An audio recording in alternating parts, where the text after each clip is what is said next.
Assalamualaikum warahmatullahi wabarakatuh. Alhamdulillahi rabbil alamin. Wassalatu wassalamu ala rasulina wa habibina wa syafi'ina wa tabibi qulubina wa qudwatina wa zukhrina wa maulana Muhammad wa ala alihi wa sahbihi ajma'in wa man tabi'ahum bi ihsanin ila yaumiddin, amma ba'. Pulau Pandan tempat bersukan, terkenal sudah cantik tempatnya. Jin dan manusia Allah jadikan untuk beribadah kepadanya.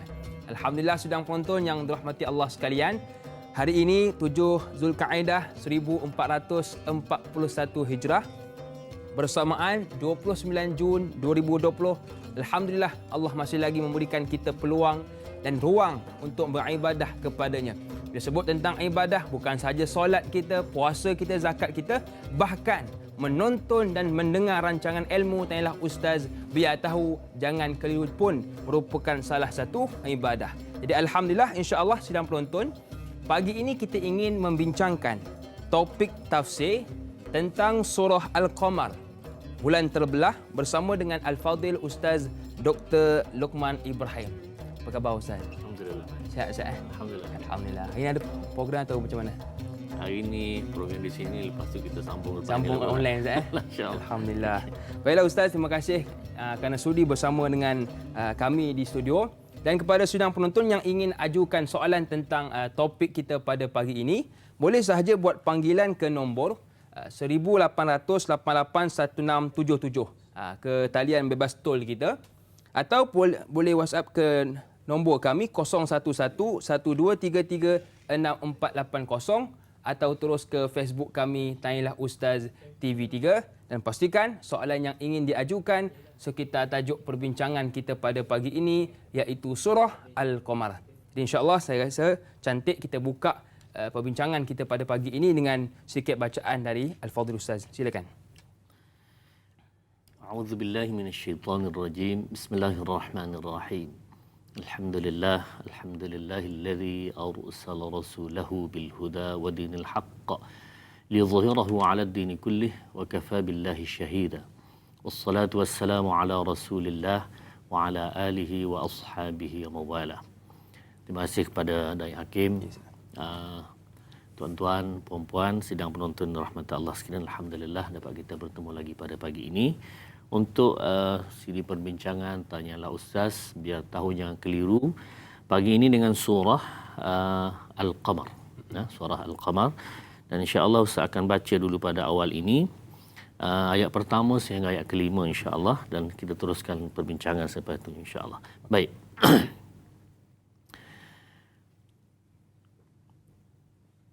A'udzu billahi minasyaitonir rajim.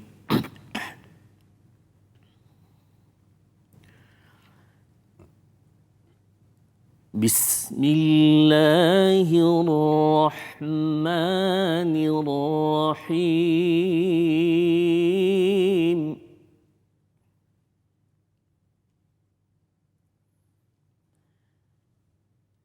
Iqtarabatis sa'atu wanshaqqal qamaru.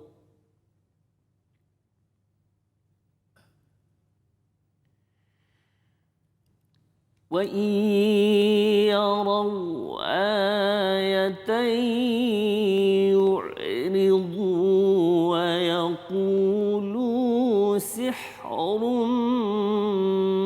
مُسْتَمِرٌّ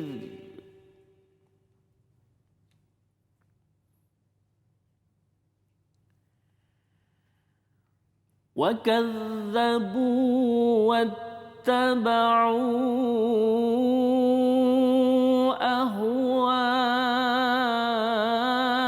أهواءهم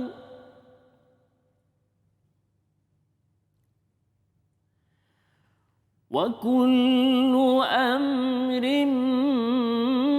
مستقر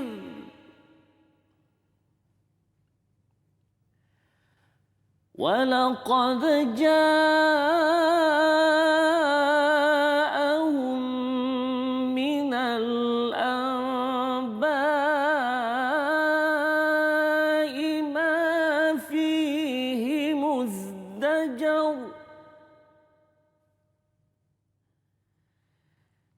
حكمة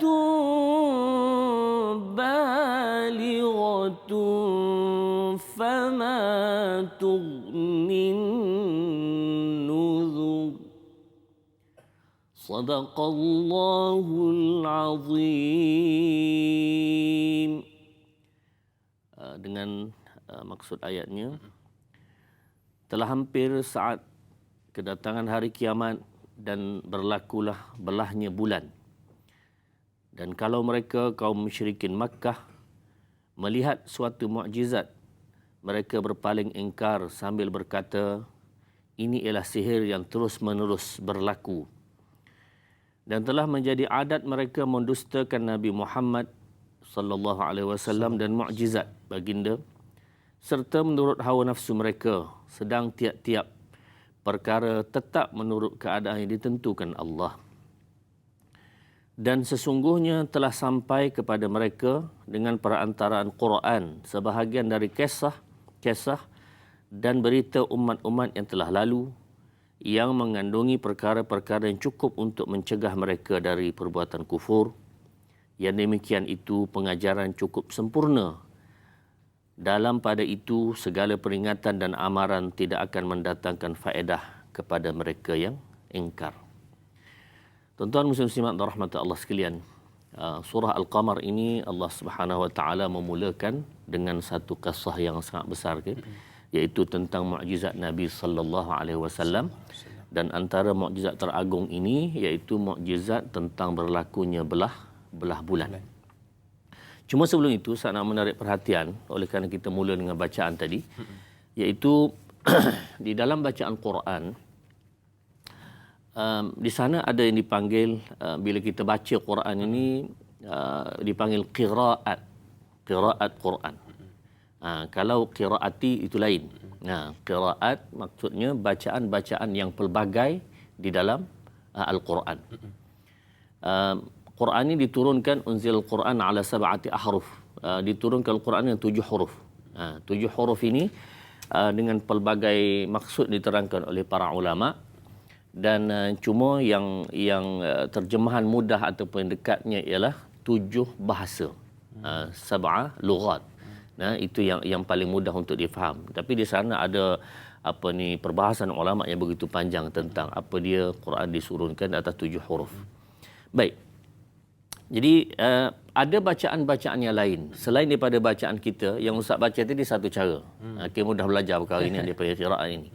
Ada cara yang lain. Ustaz nak bagi contoh ini.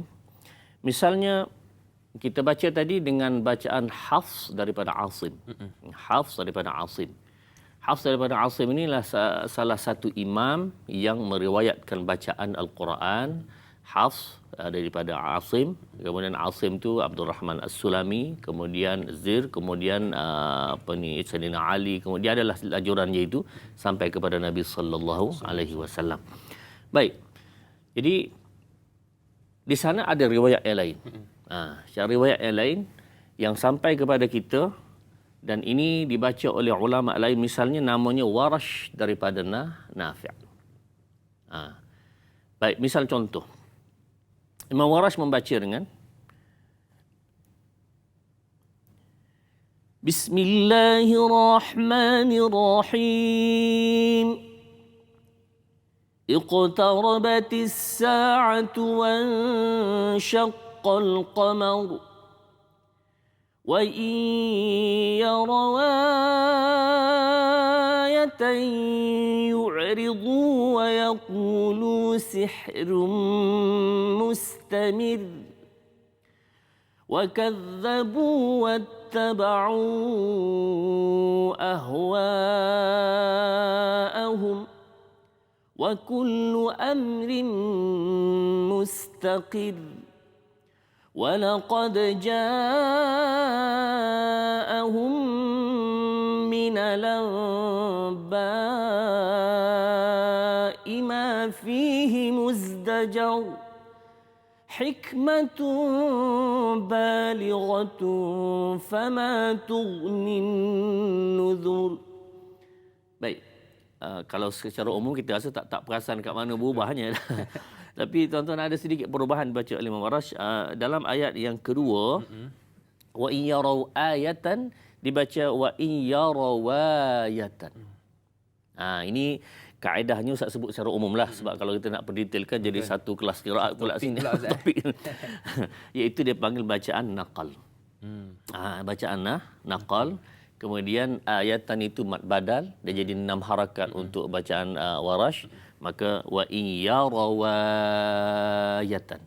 Sedangkan bacaan kita tadi wa in yarau ayatan wa in yarawayatan. Dia memang nampak ada beza kan. Betul. Jadi kalau begitu, adakah setiap yang diriwayatkan daripada Nabi sallallahu alaihi wasallam yang sahih itu maka kita terima? Maka tuan-tuan muslimat rahmatullah sekalian, syarat untuk baca Al-Quran ini mesti mutawatir. Mutawatir ni apa dia? Iaitu diriwayat satu kumpulan, bukan seorang. Hadis mungkin boleh. Satu orang riwayat pada satu orang boleh, tapi Quran tak mungkin. Dia satu kumpulan daripada satu kumpulan kepada satu kumpulan. Berapa orang tu ada khilaf lah, tapi nak beritahunya satu kumpulan. Dia tak boleh hakim ayat pada ustaz. Ustaz tak boleh. Tidak boleh diterima begitu. Ini Quran punya kedudukan. Jadi bila sebut Quran dia mutawatir. Yuhilu tawatu'uhum lil kadhibi 'ala Nabi sallallahu alaihi wasallam, yang mana mustahil pada akal satu kumpulan tadi nak berbohong kepada Nabi. Jom kita pakat bohong kepada Nabi. Tak munasabah. Kenapa? Semua tu dikenali orang baik-baik belaka. Hakim orang baik, ni orang baik belaka, jadi akhirnya tak munasabah. Mustahil pada akal bahawa orang ni nak berbohong. Itu secara umumlah untuk qiraat kita pada pagi ini. Mudah-mudahan Allah Subhanahu Wa Taala beri kebaikan. Baiklah Ustaz, terima kasih atas pencerahan. Jadi kalau kita dengar apa yang Ustaz berikan kita tadi, nak katakan yang ulum Quran ni, ilmu tentang Quran terlalu luas Ustaz terlalu besar dengan qiraatnya, dengan taranum dan tafsirnya. Jadi insya-Allah hari ini kita nak fokus tentang tafsir surah Al-Qamar. Baiklah, kita raikan soalan pertama di pagi ini. Soalan yang diajukan di WhatsApp. Assalamualaikum Ustaz Dr. Muhammad Lokman, Da'i Hakim, kru TV3 dan TV9 yang bertugas. Waalaikumsalam. Soalan saya, ayat kedua dalam surah Al-Qamar yang membawa maksud, dan kalau mereka kaum musyrikin Mekah melihat sesuatu mukjizat, mereka berpaling ingkar sambil berkata, ini ialah sihir yang terus-menerus berlaku. Apakah tindakan mereka setelah melihat mukjizat bulan itu dibelah? Mohon pencerahan Ustaz. Din Zaidi, Pasimah, Kelantan. Terima kasih Abang Din sudi bertanya tentang betul Ustaz tadi apabila melihat akan mukjizat Nabi, apa tindakan mereka? Silakan. Terima kasih kepada orang Pasimah ni, Din Zaidi. Tuan-tuan, soalan sangat baik, iaitu sebagai pembuka kita punya haluan kepada perbincangan kita ini. Yang pertama sekali, dalam surah Al-Qamar ini Allah memulakan dengan ayat A'udzubillahi minasyaitonirrajim. Iqtarabatis sa'atu wanshaqqal qamar. Telah dekat berlakunya hari kiamat, as-sa'ah, dan berlakunya belah bulan. Ada dua perkara penting. Yang pertama sekali ialah dekatnya hari kiamat. Kita kata macam mana dekat ke? Daripada Nabi SAW hari itu dah 1400 tahun lebih. Tak berlaku pun lagi. Baik, itu kita akan jawab soalan itu. Satu. Cuma nak tumpu pada soalan ini, iaitu wansyaqqal qamar, berlakunya belah bulan. Baik. Tuan-tuan, berlakunya belah bulan ini cerita dalam Quran. Ini mukjizat Nabi sallallahu alaihi wasallam. Selain daripada mukjizat besar Isra Mi'raj, Al-Quran itu satu mukjizat sangat besar. Kemudian inilah, iaitu berlakunya belah bulan. Dan berlakunya belah bulan ini juga ada dalam hadis yang sahih. Pelbagai hadis sahih menyebutkan tentang peristiwa berlaku belah bulan. Bila berlakunya belah bulan ini, sebenarnya Rasul dicabar oleh orang musyrikin Makkah, Quraisy, kafir Quraisy. Mereka ni kerjanya tak ada apa. Apa kerja dia? Nak cari kelemahan Muhammad ini. Betul. Macam mana aku nak kenakan Muhammad? Begitulah duk kerja, duk cari. Jadi dia tengok mak satu malam, macam mana kita tak ada buat apa malam ni, kita kenakan Muhammad. Dia pakat-pakat. Dia pakat-pakat terus jumpa dengan Nabi sallallahu alaihi wasallam. Bila jumpa Muhammad, boleh tak kamu belah bulan ni? Jadi benda tak logik kan? Betul. Banyak benda lain boleh dibuat, tiba-tiba yang dia tahu jarak punya jauh, boleh tak kamu belah bulan? Maka kata Rasulullah sallallahu alaihi wasallam dalam hadis ini riwayat Hakim, Sebab Nabi ni memang seorang Rasul yang sangat nak kepada umatnya masuk Islam. Betul. Soalan dia tanya ialah, in fa'altu tu'minu? Kalau aku buat ni, kamu beriman ke tidak? Ada tukaran. Kalau aku benarkan apa kamu nak ini, aku buat, kamu beriman ke tidak? Maka tuan-tuan mereka kata, ya. Naam, kami akan beriman. Lalu Rasulullah pun fasa'alahu Rasul sallallahu alaihi wasallam, fasa'alahu rabbuhu, maka Rasulullah telah minta kepada Allah Subhanahu wa taala. Tuan-tuan, ini kena ingat bahawa mukjizat ini adalah satu perkara yang bukan berlaku tiap-tiap hari. Ini penting. Semasa nak berlaku itu, Rasulullah akan minta. Dan Rasulullah pun tak tahu bila akan berlaku mukjizat ini. Hanya dengan izin Allah Subhanahu wa taala. Bukan kata hari ini berlaku, esok berlaku balik. Tak begitu. Bukan tiap-tiap hari. Bukan tiap-tiap hari, tiap-tiap waktu. Sebab tu semasa Rasulullah pun pernah ada dalam Hudaibiyah tu kan. Kisah Hudaibiyah, Rasulullah keluar air pancut kot jari ni kan. Tak ada air.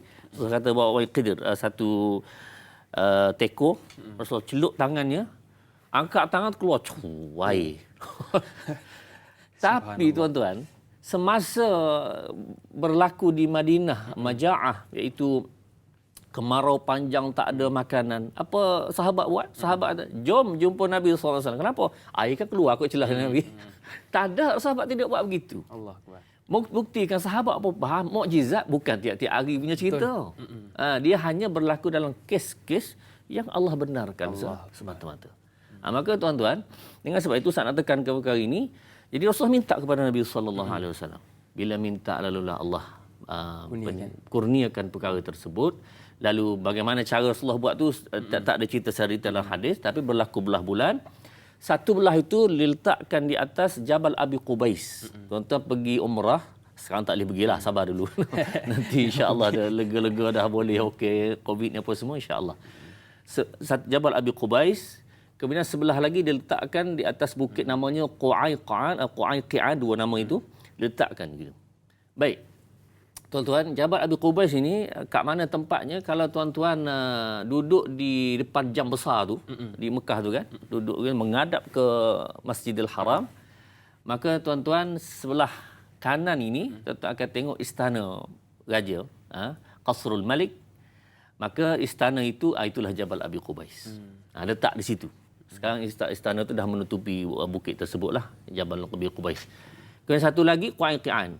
Qu'aiqi'an ini kata para ulama, dia punya hujung lagi, tetapi banjaran ataupun bukit itu memanjang sehinggalah kita, kalau kita sa'i daripada Safa ke Marwah, hujung Marwah itu adalah hujungnya bukit Qu'aiqi'an tadi.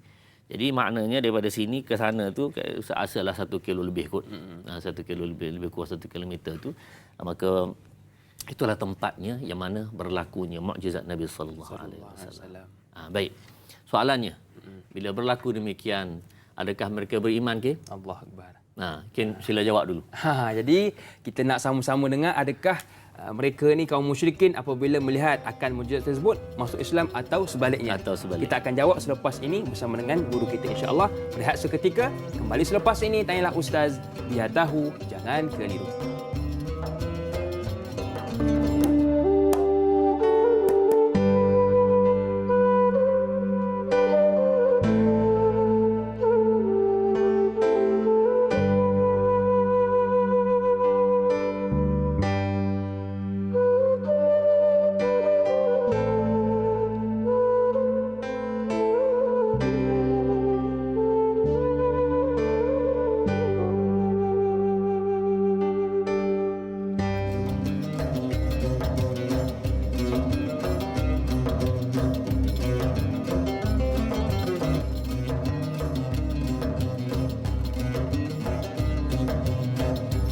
Alhamdulillah, terima kasih kepada anda yang masih lagi sudi bersama dengan kami. Buat anda yang baru bersama dengan kami, hari ini kita membincangkan topik tafsir tentang surah Al-Qamar bersama dengan guru kita Al-Fadhil Ustaz Dr. Luqman Ibrahim. Jadi pada sidang penonton yang mungkin ingin ajukan soalan, boleh sahaja buat panggilan ke talian bebas tol 1800 88 1677 atau boleh WhatsApp kami ke nombor 011123364480 atau terus ke Facebook kami Tanyalah Ustaz TV3. Bagi yang menonton menerusi Facebook, kalau boleh tekanlah butang suka dan kongsi. Sama-sama kita kongsikan manfaat yang kita dapat pada pagi ini insya-Allah. Baiklah sedang penonton, sebelum kita berhenti berehat tadi, ada satu soalan yang tidak dijawab lagi oleh guru kita tentang soalan yang diajukan oleh Abang Ding. Apabila kaum musyrikin Mekah mendengar melihat mukjizat Nabi, adakah mereka memeluk Islam Ustaz selepas itu? Silakan. Terima kasih, Hakim. Sebenarnya Ustaz lontar pada soalan kepada Hakim sebenarnya tu jawab. Kita lontar balik. Hakim lebih pandai rupanya. Baik, adakah mereka ini masuk Islam atau tidak? Oleh kerana niat mereka asal tadi nak main-main dengan Nabi dan itulah yang mereka dapat, maknanya mereka tetap tidak memeluk Islam. Maknanya janji Rasulullah untuk melakukan mukjizat itu Rasulullah buat, tetapi janji mereka untuk beriman tidak beriman.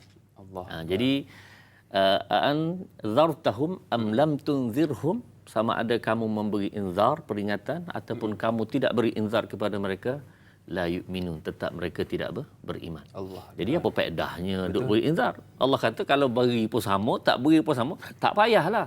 Tak. Sifat orang Islam lain tuan-tuan. Sifatnya wa ma alaina illal balaghul mubin. Kerja kita ialah sampaikan. Kerja beriman itu serah kepada Allah Subhanahu Wa Taala. Nah, itu kerja kita. Dan tuan-tuan, dalam isu sihir, mereka kata kepada Rasul, oh sihir. Ini kamu buat ni bukan mukjizat, ni sihir. Tahu pula dia beza antara mukjizat dan sihir. Tuan-tuan, sihir ini satu perkara yang sangat-sangat yang membeza antara sihir dan mukjizat. Mukjizat ni satu perkataan daripada a'jaza yu'jizu, i'jaz. I'jaz ni maknanya melemahkan, okey.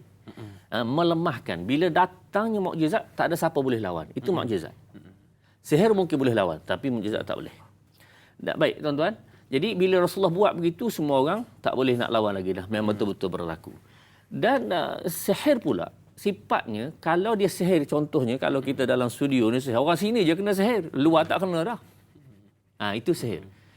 Tetapi yang berlaku, demon ni kata sihir ni kepada Nabi sallallahu alaihi wasallam ini, orang yang duduk jauh daripada Nabi tetap melihat.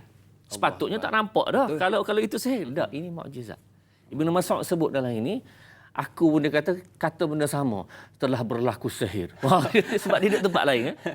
Bila tengok dekat rupanya, itu Nabi sallallahu alaihi wasallam. Ini menunjukkan bahawa yang Rasulullah buat bukan sihir. Ada pula orang yang daripada kabilah yang lain, dia musafir dia tengok bulan.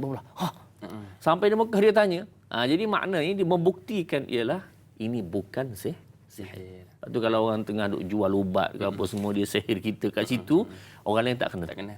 Situ je yang kena. Habis sekarang bukan sihir dah, sekarang ni magic apa ni, dia trik-trik kan. Situ sini buat sini. Anak ustaz pun dah belajar buat. Kata mukjizat tu kan. Jadi itu nak beritahu tuan-tuan, itu beza antara sihir dan mukjizat. Yang Rasulullah SAW memang melakukan mukjizat ini dengan izin Allah Subhanahu Wa Taala. Baiklah Ustaz, terima kasih atas pencerahan. Jadi jangan kita mengikut akan perangai kaum musyrikin. Sudah jelas mukjizat yang mereka melihat mengatakan itu sihir. Dan kita pun jangan hari ini berkawan dengan orang sihir kan. Yeah. Kata tak apa, itu mukjizat tu. Mana ada mukjizat hanya zaman Nabi Muhammad sallallahu alaihi wasallam dan adanya pada hari ini seperti Quran dan sebagainya. Baiklah Ustaz dan sidang penonton, kita naikkan soalan seterusnya di WhatsApp. Soalan yang diajukan oleh sahabat kita, Assalamualaikum Ustaz dan Da'i, Waalaikumsalam. Dalam ayat 4 mengenai beberapa kisah yang kena ancaman terhadap kekafiran.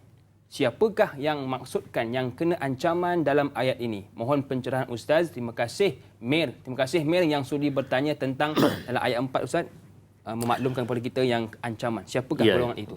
Silakan. A'udzubillahi minasyaitonirrajim. وَلَقَدْ جَاءَهُمْ مِنَ الْأَنْبَاءِ مَا فِيهِ مُزْدَجَرٌ. Dan sesungguhnya telah sampai kepada mereka dengan perantaraan Quran sebahagian dari kisah-kisah dan berita umat-umat yang lalu yang mengandungi perkara yang cukup untuk mencegah mereka dari perbuatan kufur itu. Tuan-tuan, ayat ini secara khususnya ditujukan kepada kufar Quraisy secara khususnya. Tetapi Al-Quran ini juga Kalau kita kata, oh tak apa, tak kena pada kita lah. Ini hanya orang kafir Quraisy semata-mata. Tak. Al-Quran al-ibrah bi'umumil lafzi, la bi khususis sabab. Pengajaran ataupun pendalilan Quran ini diambil di atas keumuman ayat, bukan di atas sebab khusus. Ya, nah. Kalau tidak, wala tulqu bi aidikum ila tahlukah, jangan kamu campak diri kamu ke arah binasa. Tak boleh guna tempat lain dah sebab ayat cerita lain. Sebab khususnya ada. Betul. Jadi kita kata jangan bawa kereta laju-laju, nanti aksiden. Motor laju-laju, aksiden. Tak boleh pakai sebabnya lain. Tak boleh gitu tuan-tuan. Iaitu al-ibrah bi'umumil lafzi la bi khususis sabab. Kaedah pendalilannya ataupun ibrahnya diambil berdasarkan umum ayat. Jadi dengan sebab umum tadi, orang selepas ini pun terkena. Walaupun tuju pada Quraisy, tapi selepas itu terkena juga. Jadi itu. Ustaz, terima kasih atas pencerahan. Maknanya hari ini kalau kita tengok dalam Quran ni, ialah mungkin banyak menceritakan tentang umat terdahulu ya. Tetapi pengajarannya boleh kita gunakan pada hari ini insya-Allah. Baiklah Ustaz. Tadi Ustaz ada memulakan bacaan ayat 1 hingga 5. Mungkin Ustaz nak perdengarkan bacaan seterusnya ayat 6 hingga 17. Silakan Ustaz.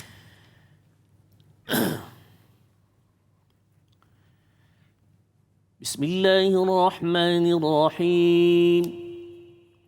فتول عنهم يوم يدعو الداع إلى شيء نكر خش عن أبصارهم يخرجون من الأجداث كأنهم جراد منتشر مهطعين إلى الداع يقول الكافرون هذا يوم عسر كذبت قبلهم قوم نوح فكذبوا عبدنا وقالوا مجنون وازدجر فدعا ربه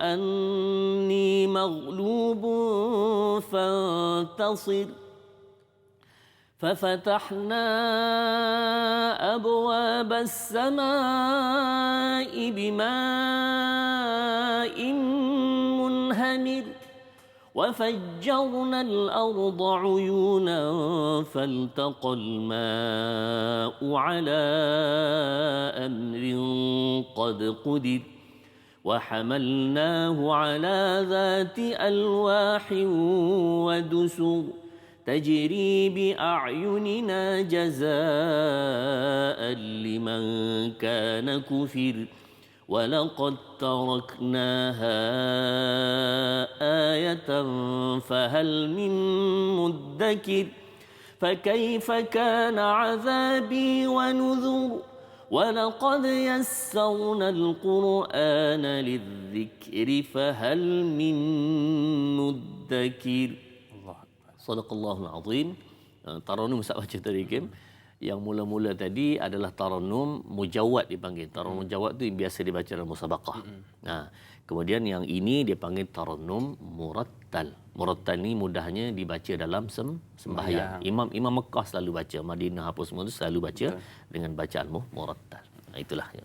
Baiklah Ustaz, terima kasih atas pencerahan. Jadi Ustaz memulakan bacaan yang kedua pada ayat yang ke-6 hinggalah 17. Kalau tengok Ustaz baca dia tenang rasa Ustaz. Macam bunyi Syekh Ustaz. Syekh mana Ustaz bacaan tu? Baik, tuan-tuan, nama lagu tadi ialah Taranum Rakbi. Rakbi ini yang membaca, kalau tuan-tuan nak tengok dalam internet, boleh cari bacaan Syekh almarhum Muhammad Ayub. Ayub ya. Syekh Muhammad Ayub di Madinah ni setakat ini Ustaz tengok Taranum Rakbi ni dia seorang jelah. Allah yang membaca gaya tersebut. Yang lain ada lagu lain lah. Tapi kalau sebenarnya lagu dia tak tetap, maksudnya dia boleh pindah dengan cara uslah apa semua tu boleh. Tetapi asasnya di situ dipanggil Taranum Rakbi. Baiklah Ustaz, terima kasih atas pencerahan. Kita nak raikan soalan seterusnya dari sahabat kita yang bertanya melalui Facebook. Umi Suraya Haji Ja'far. Assalamualaikum warahmatullahi wabarakatuh. Waalaikumsalam warahmatullahi wabarakatuh. Ustaz Dr. Luqman Ibrahim dan Da'i Hakim serta kru-kru tanyalah Ustaz yang dirahmati Allah. Amin. Bila mentadabbur surah ini, saya amat tertarik dengan kalimah dalam ayat 6 surah Al-Qamar, iaitu yauma yad'ud Ingatlah hari ketika itu menyeru seorang penyeru. Soalan saya, siapakah yang dimaksudkan dengan seorang penyeru dalam ayat 6 itu? Dan apakah seruannya itu? Mohon pencerahan Ustaz daripada Umi Suraya Johor Bahru. Terima kasih kepada Umi yang sudi bertanya tentang siapakah penyeru Ustaz yang dimaksudkan dalam ayat 6. Baik. Silakan. Terima kasih kepada Ummi Suraya. Tuan-tuan muslim-muslimat rahmat Allah sekalian. Sebenarnya berkait lagi kepada ayat 7 dan 8 itu. Khusya'an absaruhum yakhrujuna minal ajdathi ka'annahum jaradun muntashir. مهطعين إلى الداعي يقول الكافرون هذا يوم عسير. Pada saat itu masing-masing dalam keadaan menunduk kepala, pandangan kerana ketakutan keluar dari kubur seperti belalang yang terbang bertaburan.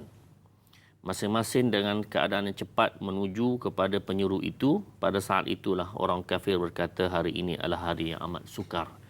Tuan-tuan muslim-muslimat rahmat Allah sekalian, jelas dalam ayat ini bahawa manusia dibangkit daripada kubur.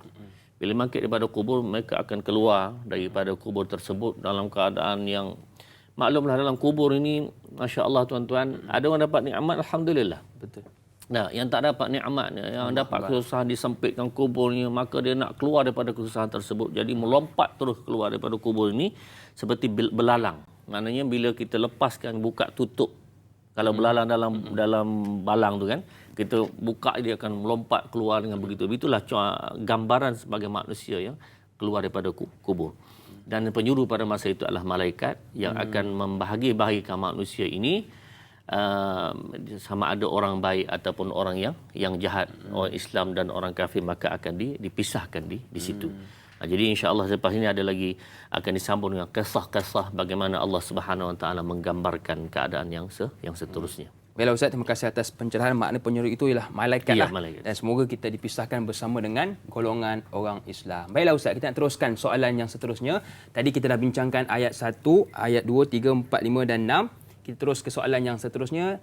Soalan dari WhatsApp yang diajukan oleh sahabat kita bernama Meran.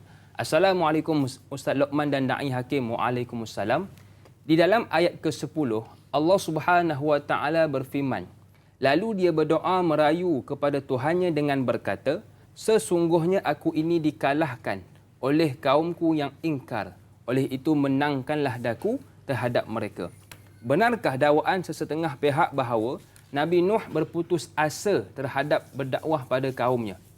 Yang kedua, adakah dalam masa 900 tahun Nabi Nuh berdakwah, Allah Subhanahu Wa Taala tidak pernah menurunkan azab walau sekali sepanjang waktu tersebut? Mohon pencerahan Ustaz. Terima kasih kepada Meran Port Dickson yang sudi bertanya. Silakan Ustaz. Baik, terima kasih kepada saudara Meran. Manakala ringkasan Amran gamaknya. Soalan yang baik. Tuan-tuan muslim-muslimat rahmat Allah sekalian, kisah Nabi Nuh ini Allah Subhanahu Wa Taala ulang banyak kali dalam Quran. Bahkan kisah-kisah yang diberi gambaran ringkas dalam surah ini, kaum Ad, kaum Samud, Nuh, kemudian kaum Lut, Firaun, ini berulang-ulang dalam Al-Quran. Orang katakan bahawa Quran ni asyik diulang benda sama je. Baik tuan-tuan muslimat rahmat Allah sekalian. Tak apalah kalau nak kata apa-apa tentang Al-Quran, orang beriman tetap dia beriman. Orang nak mencari masalah tu cari jelah masalahnya kan. Dia tak henti-henti kan. Begitu jelah. Tapi tuan-tuan, hakikat yang tak dapat nak tolak. Orang kata Quran ni kitab yang lama, padang pasir punya kitab. Okeylah, tak apa, kita terima dulu dia kata gitu. Tapi mengherankan, kitab yang ada padang pasir ini menceritakan satu realiti yang sentiasa berlaku sampai ke hari ini. Allahuakbar. Kaum Lut. Berlaku tak kisah kaum Lut sekarang ini? Berlaku. Oh, berlaku sangat banyak. Dan na'udzubillah barangkali Allah boleh hancurkan sahaja dengan sebab kaum-kaum yang seperti ini. Lut zaman bila tu? Jauh sebelum Nabi SAW. Jadi cerita kisah dongeng. Tapi dongeng itu berlaku sekarang. Betul. Jadi maknanya dia tak boleh nak mengata-ngata kepada Quran. Hakikat dia tetap berlaku. Semua contoh-contoh kisah ini berlaku seolah-olah dia menceritakan barang hidup. Maksudnya Quran tetap selari dengan zaman ini sampai bila-bila. Baik, menjawab pada soalan tadi tentang Nabi Nuh alaihissalam, insya-Allah kita ada satu kisah yang agak panjang tentang kisah Nabi Nuh. Nabi Nuh alaihissalam berdakwah kepada kaumnya. A'udzubillahi minasyaitonirrajim dalam surah Al-Ankabut. وَلَقَدْ أَرْسَلْنَا نُوحًا إِلَى قَوْمِهِ فَلَبِثَ فِيهِمْ أَلْفَ سَنَةٍ إِلَّا 50 عَامًا. Nabi Nuh AS berdakwah kepada kaumnya tanpa jemu-jemu 950 tahun. Alfun, 1000 tolak 50. 50 ama. Jadi 950 tahun. Itu kata para ulama ialah umur dakwah. Allah. Umur dia barangkali lebih panjang daripada itu. Tapi umur dakwahnya itu 950 tahun. Allah. Inni da'autu qaumi lailan wa nahara, surah Nuh. Kami aku berdakwah siang dan malam. Falam yazidhum du'ai illa firara, tapi ya Allah, setiap kali aku ajak makin jauh tak nak ikut. Sehingga diberitakan dalam riwayatnya hanya beberapa puluh orang sahaja ikut Nabi Nuh. Mana setahun seorang tak dapat ke? Susah. 950 tahun kalau setahun dapat 950 orang. Tak dapat. Itulah ujian kepada Nabi Nuh alaihissalam. Sehinggalah pada satu tahap Nabi Nuh telah menyebutkan dalam keadaan ini, akhirnya minta kepada Allah dalam keadaan umat ini berkali tak boleh nak buat apa dah. Dah aku habis teh, habis gula dah. Segala-gala dah buatnya. Tapi rupanya tak mendekatkan dia kepada Allah Subhanahu Wa Taala. Maka diserahkanlah kepada Allah Subhanahu Wa Taala, sehinggalah Allah memerintah Nabi Nuh membina kapal di atas satu bukit yang kita sebut satu bukit Judi. Wallahu a'lam nama sebenar, tapi Alal Judi, dia bina kapal di situ yang orang kata lagi pada dia, Allah Akbar. Nuh, apa sal kamu bina kapal atas bukit? Kan nak bina kapal tepi laut menasabah. Ini atas bukit. Dia tak tahu bahawa Allah Subhanahu Wa Taala punya perancangan. Nabi Nuh pun tak tahu, hanya ikut saja. Allah suruh buat. Lalu dia buatlah di atas bukit tersebut, yang akhirnya datanglah banjir besar. Ya sama'u aqli'i. Langit keluar, bumi keluar airnya. Langit turun dengan hujan, kemudian bumi keluar dengan air, akhirnya telah membanjirkan seluruh umat Nabi Nuh dan mereka telah mati, kecualilah mereka yang berada di atas bahtera Nabi Nuh. Baiklah Ustaz, terima kasih atas pencerahan. Kita nak jawab soalan kedua tadi tentang 900 tahun adakah tidak diturunkan bala, tetapi kita melihat seketika kembali selepas ini dalam Tanyalah Ustaz, biar tahu jangan keliru.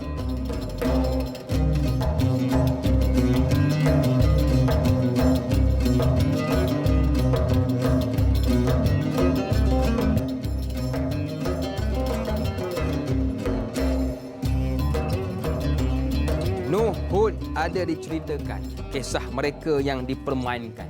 Unta soleh tidak ketinggalan, mukjizat dianggap bahan gurauan. Jadi alhamdulillah, terima kasih kepada sedang penonton yang masih lagi bersama dengan kami. Tadi sebelum kita berhenti berehat, ada soalan yang diajukan oleh sahabat kita Ustaz tentang dalam tempoh Nabi Nuh berdakwah dalam dikatakan 950 tahun.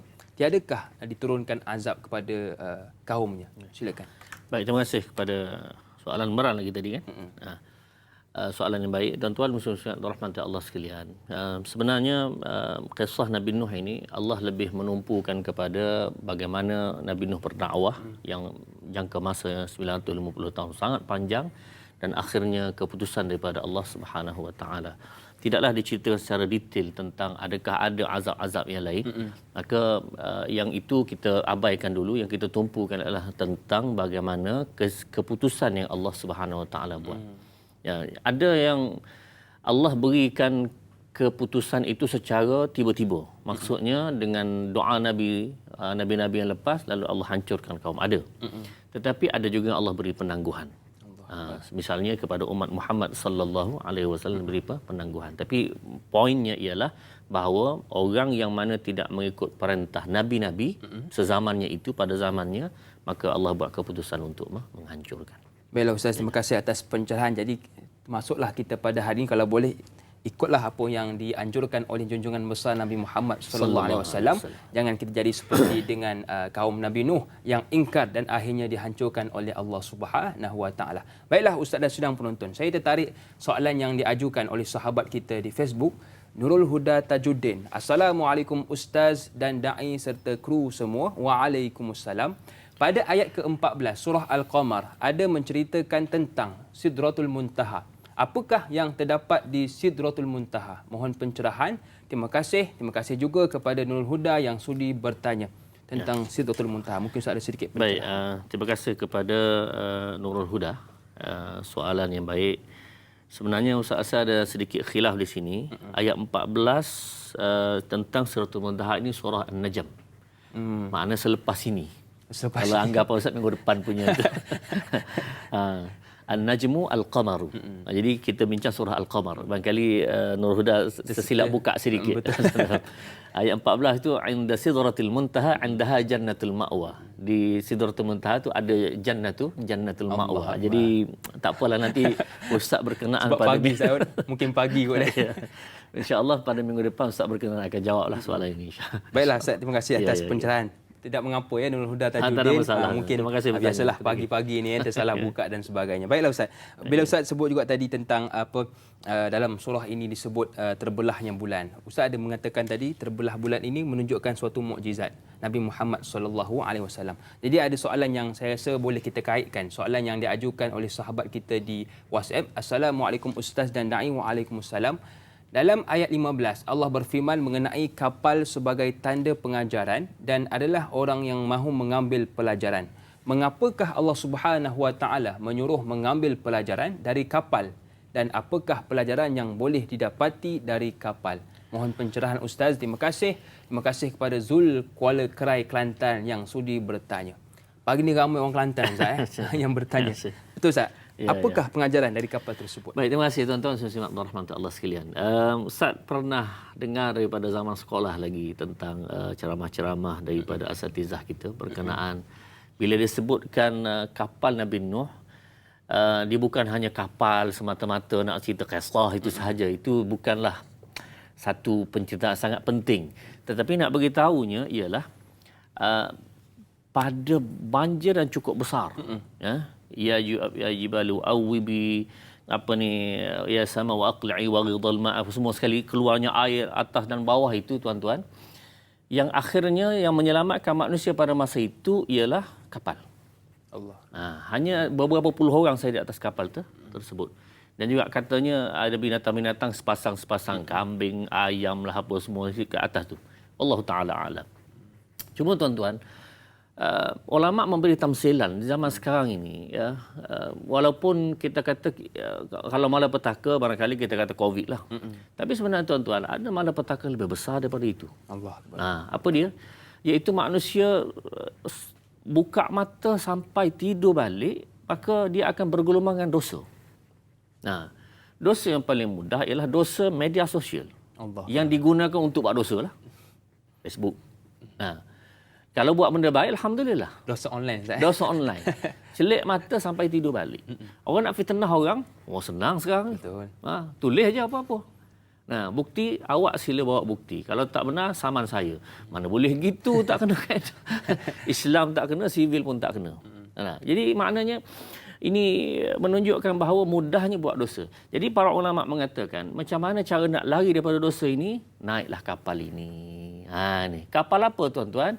Iaitu kapal penyelamat, iaitu menyelamatkan manusia daripada dosa. Orang berada atas kapal umpama kapal Nabi Nuh tadi, iaitu orang yang menyelamatkan diri daripada dosa-dosa. Jadi berada di atas kapal ini, iaitu orang yang afif, yang sentiasa menjauhi dosa-dosa ini, dia berada di atas kapal seperti ini. Tapi tentu tak ramai seperti manalah kisah Nabi Nuh hanya beberapa puluh orang. Maka begitulah juga zaman sekarang pun semua boleh katakan terkena. Kalau dia tak ada kerja sangat, dia tolong menjawab saja. Dia tak buat, tapi dia tolong menjawab. Ni memang cerita ni kalau tak betul, kalau tak ada angin, nescaya pokok tak. Dia tolong tambah pula dah. Batu api pula. Batu api pula. Walah dia pun tak tahu hakikatnya. Kalau betul lah tu ada buktinya apa semua, maka bukti ini bukan didedahkan di Facebook, tetapi hendaklah dibawa kepada pihak berwajib. Hakim, mahkamah, itu dia. Hakim pun ada kat sini. Jadi ini nak beritahunya tuan-tuan, kalau betul lah bukti. Maknanya kalau didedahkan di media sosial, maksudnya itu bukan bukti, itu hanyalah fitnah, sangkaan dan sengaja mewujudkan api-api permusuhan di antara manusia. Dan ini Ustaz sebutkan tadi tentang ulama gambarkan dosa seperti itu seperti banjir yang berlaku zaman Nabi. Baiklah Ustaz, terima kasih atas pencerahan. Kalau di zaman Nabi Hud ada yang kapal bagi menyelamatkan umatnya yang beriman, dan di zaman ini adalah Quran dan Sunnah untuk menyelamatkan diri kita dari dosa dan perkara-perkara mungkar. Baiklah, tadi Ustaz sudah memperdengarkan bacaan bermula ayat 6 hingga ayat 17. Mungkin Ustaz nak sambung pada ayat seterusnya, 18 hingga seterusnya. Silakan Ustaz.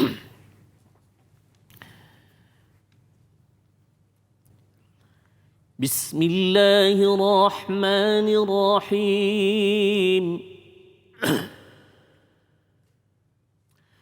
كذبت عاد فكيف كان عذابي ونذر إنا أرسلنا عليهم ريحا صرصرا في يوم نحس مستمر تنزع الناس كأنهم أعجاز نخل منقعر فكيف كان عذابي ونذر ولقد يسرنا القرآن للذكر فهل من مدكر. Sadaqallahul Azim. Ayat 18 hingga 22 ini adalah menceritakan tentang kisah kaum Ad yang diutuskan kepada mereka Nabi Hud. Demikianlah kaum Ad yang telah mendusta rasulnya, maka perhatikanlah bagaimana buruknya azabku terhadap mereka dan kesan-kesan amaranku. Sesungguhnya kami menghantar kepada mereka angin ribut yang kencang pada hari nahas yang berlanjutan, yang menumbangkan manusia gugur bergelimpangan seolah-olah mereka batang-batang pohon kurma yang terbongkar. Maka perhatikanlah bagaimana buruknya azabku dan kesan amaranku, dan demi sesungguhnya kami telah mudahkan Al-Quran untuk peringatan dan pengajaran, maka adakah siapa yang mahu mengambil pengajaran dan pelajaran daripadanya. Tuan-tuan muslimin dan rahmati Allah sekalian. Tadi kisah Nabi Nuh dan juga kapalnya dan juga pengikutnya. Kemudian yang seterusnya Allah mendatangkan kisah tentang Nabi Hud kaum Ad. Wa ila 'adin akhahum huda. Dalam ayat lain ada 2-3 kali dalam Quran, iaitu kepada kaum Ad, seorang nabi daripada keluarga mereka sendiri, daripada kalangan mereka, iaitu namanya Nabi Hud alaihissalam. Tuan-tuan, kaum Ad ini ialah satu kaum yang Allah beri kelebihan besar. Setiap kaum ini tuan-tuan ada kelebihan masing-masing. Betul. Ada kelebihan. Cuma kali zaman akhir kita kelebihan daripada mereka itu bersatu di hujung ini. Tetapi contoh, kaum Ad ini dia punya kekuatan yang sangat hebat. Allah. Sehingga diberitakan dalam riwayat menyebutkan, iaitu kaum Ad ini boleh mencabut pokok sebelah tangan. Tuan-tuan, kalau tuan-tuan ada pokok bunga teh ayam ke apa semua kat tepi rumah tu, cuba cabut. Allah. Yang itu je pokok tu. Larat kan cabut satu belah tangan, tuan-tuan. Dia boleh cabut pokok besar dengan tangan dia. Ini kehebatan dia. Sehingga dia cabar. Man asyaddu minna quwwah. Wahai Hud, dia kata, siapa lebih kuat pada kami? Dia berasa apa ni? Sadar. Siapa lebih sadar daripada kami? Allahumma, tuan-tuan. Allah jawab mudah je. أَوَلَمْ يَرَوْا أَنَّ اللَّهَ الَّذِي خَلَقَهُمْ هُوَ أَشَدُّ مِنْهُمْ قُوَّةً. Kalau kamu rasa kamu kuat, bagaimana pula orang yang buat kamu tu? Allah.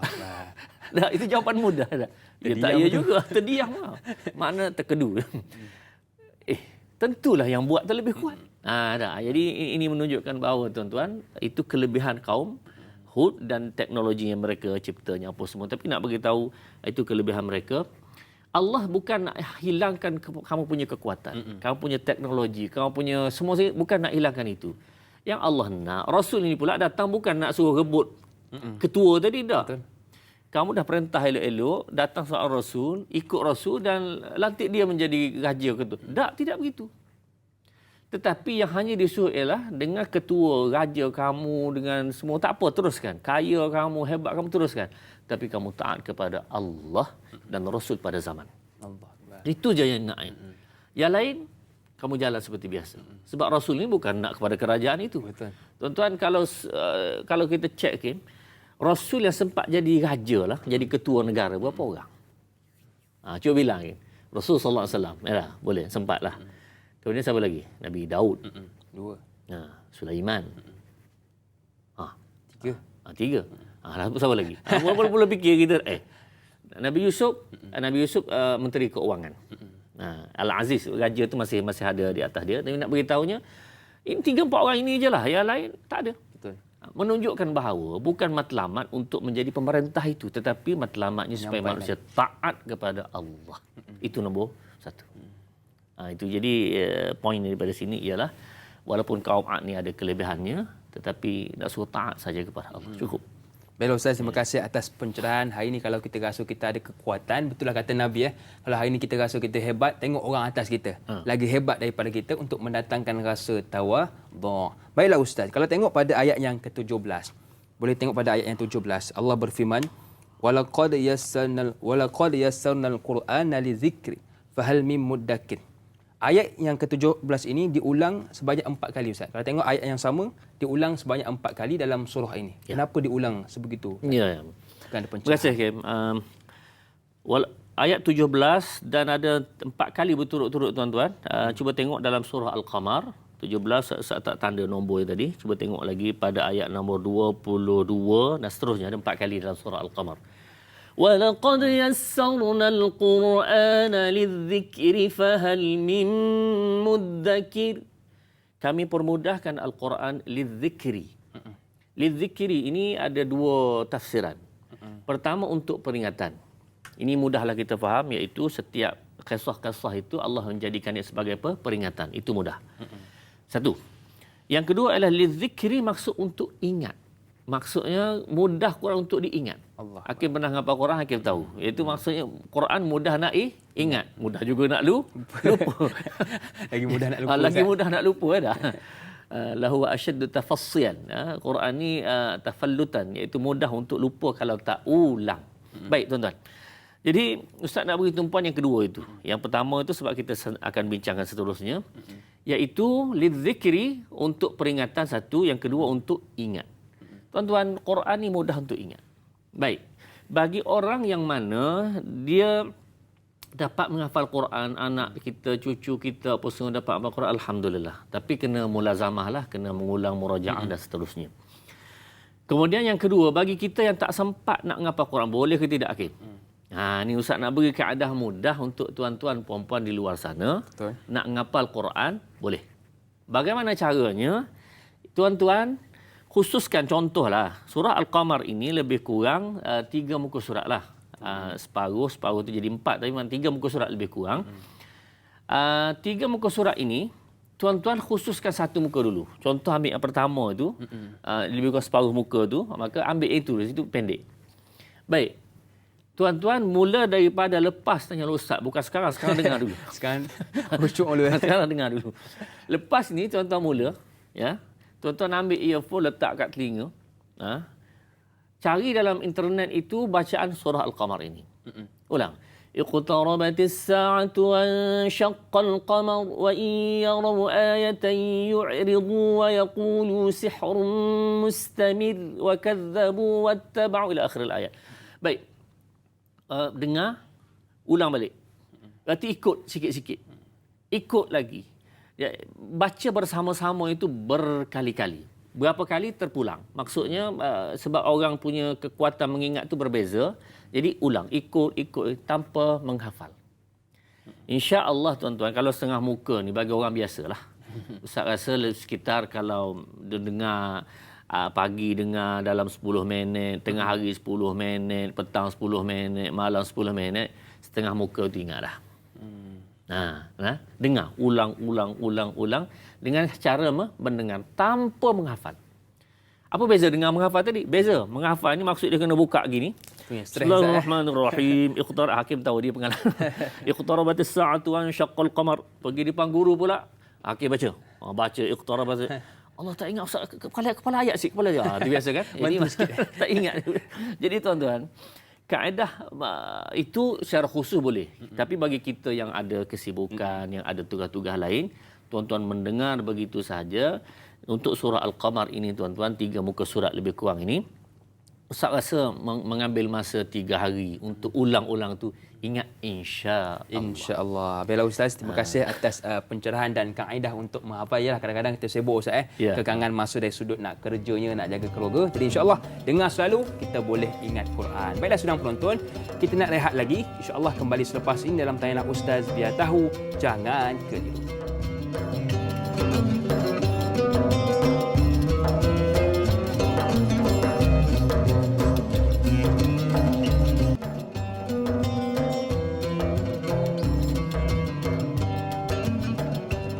Kisah Lut bukan sembarangan. Sesama jantina diajak mengawan. Juga Musa di zaman Haman suka Firaun merendah-rendahkan. Baiklah sedang penonton, terima kasih kerana sudi lagi bersama dengan kami. Kita sudah bincangkan tentang Nabi Nuh, Nabi Hud, dan insya-Allah pada blog ini kita bincangkan tentang pula kisah Nabi Lut. Jadi insya-Allah mungkin Ustaz nak memperdengarkan bacaan bermula ayat 23 hingga 32. Silakan Ustaz. Terima kasih. أعوذ بالله من الشيطان الرجيم بسم الله الرحمن الرحيم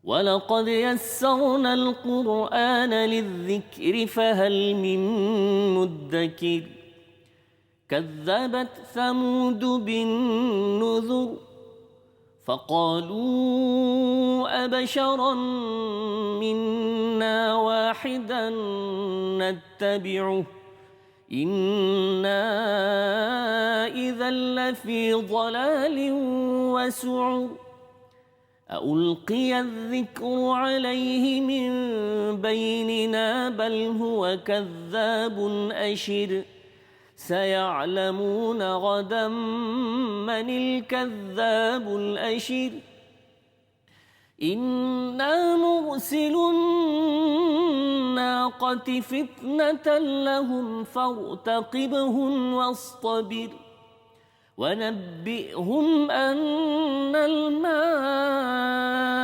قسمة بينهم كل شرب محتضر فنادوا صاحبهم فتعاطى فعقر فكيف كان عذابي ونذر إنا أرسلنا عليهم صيحة واحدة فكانوا كهشيم المحتضر ولقد يسرنا القرآن للذكر فهل من مدكر صدق الله العظيم.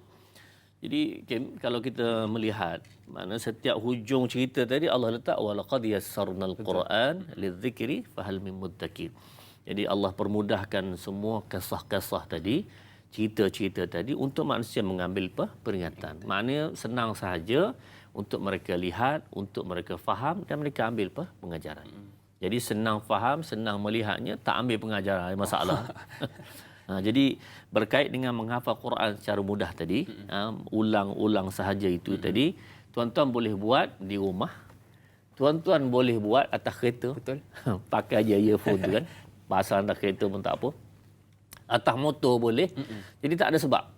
Jadi kalau tuan-tuan nak buat perkara tersebut, insya-Allah Ustaz sangat-sangat galakkan Ustaz tumpang pahala. Jadi Ustaz beritahu ni tuan-tuan buat, insya-Allah dapatlah pahala. Inilah MLM yang sebenar. Maknanya kita mati pun ada lagi pahala yang berturutan.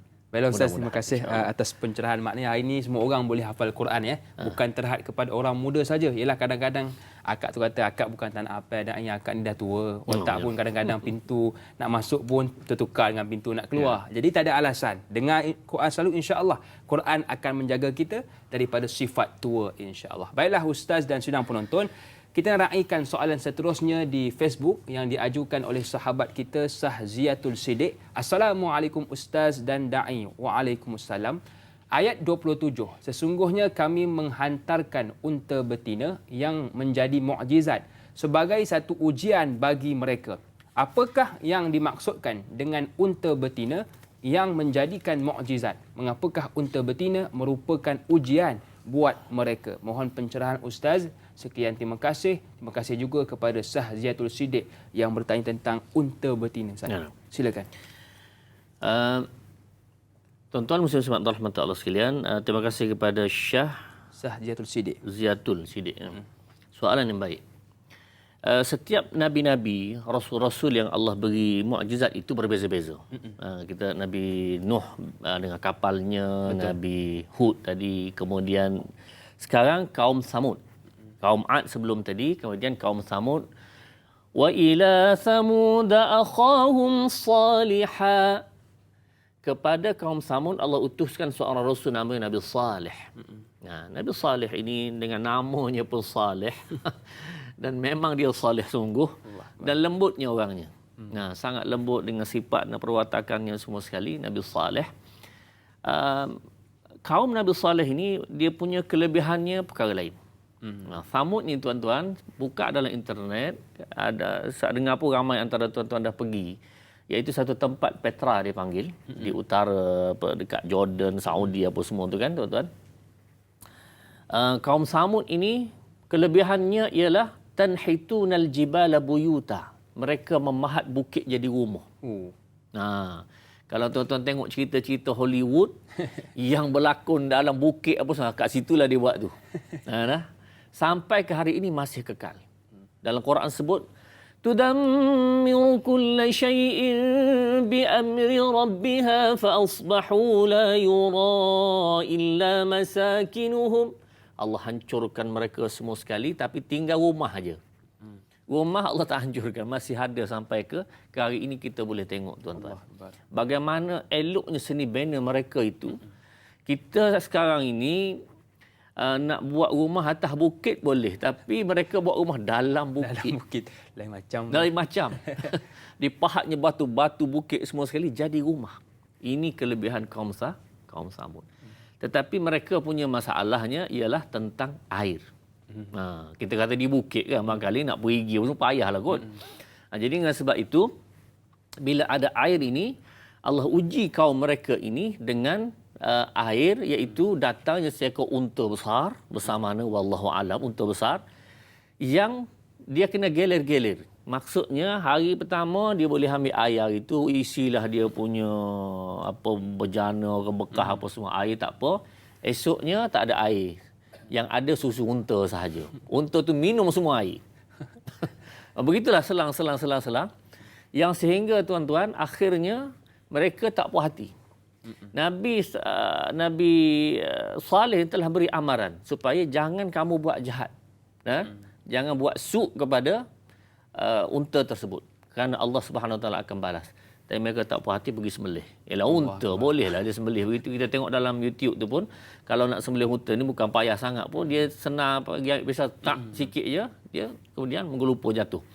Jadi unta ni akhirnya dibunuh. Dah bila dibunuh itu, tamatta'u fi darikum thalathata ayyam. Kata Allah dalam surah yang lain, iaitu kamu tunggulah 3 hari, sabar 3 hari. Jadi mereka dah kata tak, hujan tak turun apa semua. Sehinggalah mereka melihat bahawa awan datang dengan hitam, hujan nak turun dah, alhamdulillah dan semua sekali. Akhirnya tuan-tuan yang turun ialah Allah tudammiru kulla syai'in bi amri rabbiha fa asbahu la yura illa masakinuhum.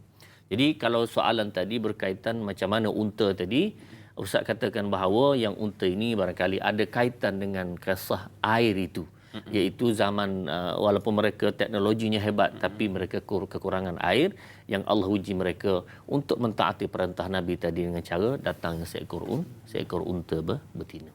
Baiklah Ustaz, terima kasih atas pencerahan. Maknanya hari ini kalau kita hebat dari sudut fizikal Ustaz, pandai buat tu, pandai buat ni, tetapi rohani kita, dalam kita tidak taat kepada Allah Subhanahu Wa Taala, menjadi sia-sia dalam kehidupan kita. Baiklah Ustaz, saya tertarik dengan soalan yang diajukan oleh sahabat kita di Facebook. Soalan Aizul Amir. Assalamualaikum. Waalaikumsalam. Dalam ayat 31, Allah berfirman mengenai suara keras yang dahsyat. Soalan saya, apakah suara keras yang dahsyat tersebut? Adakah suara malaikat dan siapakah malaikat tersebut, atau suara guruh yang kuat dan makhluk binatang yang ganas? Yang kedua, adakah ranting-ranting yang reput menggambarkan bahawa anggota badan yang dipatah-patahkan mengalami kecederaan atau meninggal dunia? Mohon pencerahan Ustaz. Terima kasih. Terima kasih kepada Aizul Amir yang sudi bertanya. Silakan Ustaz. Baik, terima kasih kepada Aizul. Soalan yang baik. Ini berkaitan dengan ayat nombor 31. Inna